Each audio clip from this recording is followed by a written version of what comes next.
चिकित्सा भ्रष्ट कारभाराला इथले अधिकारी कर्मचारी कंटाळले।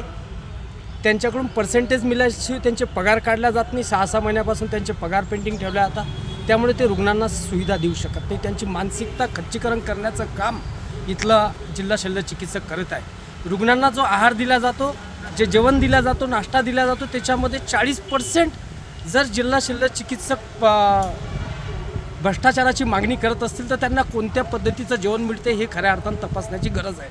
त्यांना पाण्याची भाजी, पाण्याचं वरण जर मिळत असेल तर हा असा भ्रष्टाचारी अधिकारी आमच्या जिल्ह्यात नको आहे।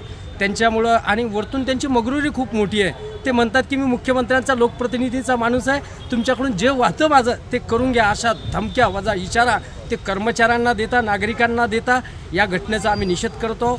त्यासाठी आम्ही तोंडाला काळं फासलं। 48 तासाच्या आत त्यांनी सक्तीच्या रजेवर जावं, त्यांची बदली व्हावी, अन्यथा 48 तासाच्या नंतर आम्ही आमच्या तोंडाला काळे फासणार नाही। माझे कार्यकर्ते ते दिसतील तिथं त्यांच्या तोंडाला काळे फासतील। हा आदर्श निवडणूक संहितेचा भंग होऊ नये याच्यासाठी मी माझ्या स्वतःच्या तोंडाला काळं फासलं। जर 48 तासाच्या आत त्याची बदली झाली नाही, तो सक्तीच्या रजेवर गेला नाही, तर आम्ही त्यांच्या तोंडाला काळे फासण्याचे आदेश मी जाहीररित्या या ठिकाणी देत आहे।